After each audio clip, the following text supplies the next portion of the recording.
நான் ஏற்கனவே ஏதோ ஒரு படம் ஷூட்டிங்கில் சனுஷை பார்த்துட்டு என்னப்பா ஏதோ வாக்கியாவரம் தகராறு மாதிரி திருவிடையாளுக்கு அப்புறம் நிறையா படம் நானும் நடிக்கிறேன், போய்ட்டு கூப்பிடவே இல்லையே என்ன. இல்லை நான் அமைய மாட்டேங்குதேன் அப்படின்னாரு. சரி, டைரக்டர்கிட்ட போய் கேட்குறதுக்கும் நான் ஹீரோட்ட கேட்குறதுக்கும் வித்தியாசம் இருக்குது. டைரக்டர்கிட்ட போனோன்னா சில டைரக்டர் அதுக்கு ரெஸ்பான்சிபிள் ஆன்சர் பண்ணுவாங்க, சில பேர் வந்து யோசிப்போம் அப்படின்வாங்க. அதெல்லாம் மனிதர்கள் தானே எல்லாரும். இல்லை அது எனக்கு யோசனையாக இருக்குது, உங்களுக்கு வந்து நடக்குது யாருக்கு நான் தனியாக வர வாங்கி பிறந்தனால எங்கள் அம்மா 5 மாதம் கழிச்சு பத்துச்சா? இல்லை ஒரு சீனியர் நடிகர் நீங்கள் அதெல்லாம் நான் நினச்சிக்கிறது. நான் என்னை பற்றி எதை பண்ணாலும் மதிப்பீடு வச்சுக்கலாம். எதுத்த இருக்கிறவங்க அப்படி தான் பண்ணணும்னு என்ன இருக்குது. அது வரும். அந்த அந்த அந்த ஆதிக்கம்ங்கிறத நம்ம வந்து அரசியல் ஆதிக்கம் அப்படி இப்படி நினச்சிக்கிட்டு இருக்கேன். எல்லா தனி மனிதன்ட்டையும் அந்த குணம் உண்டு. அதில் இயக்குனர்னா அதில் ஒன்று இருப்பாங்க, நடிகர்னா அது ஒன்று, எல்லாமே மிக்ஸ் பண்ணி தானே. இதெல்லாம் இல்லாமல் மனுஷன் இருப்பாங்கிறது நம்மளுடைய அதீத கற்பனை.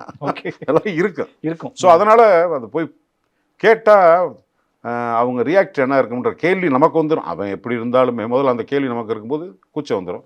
பட்டு தனுஷ்ட போய் நான் கேட்கும்போது எனக்கு அது தோணலை, சரியாக அமையலை அப்படின்னு. அப்படி ராயனில் கூப்பிட்டோன்னே போயிட்டு வந்துட்டேன்.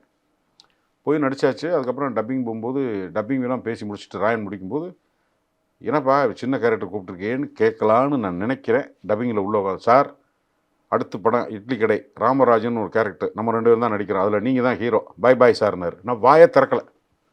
நீங்கள் தான் ஹீரோன்னு போயிட்டார். அவர் சொல்கிறார் நீங்கள் தான் ஹீரோ.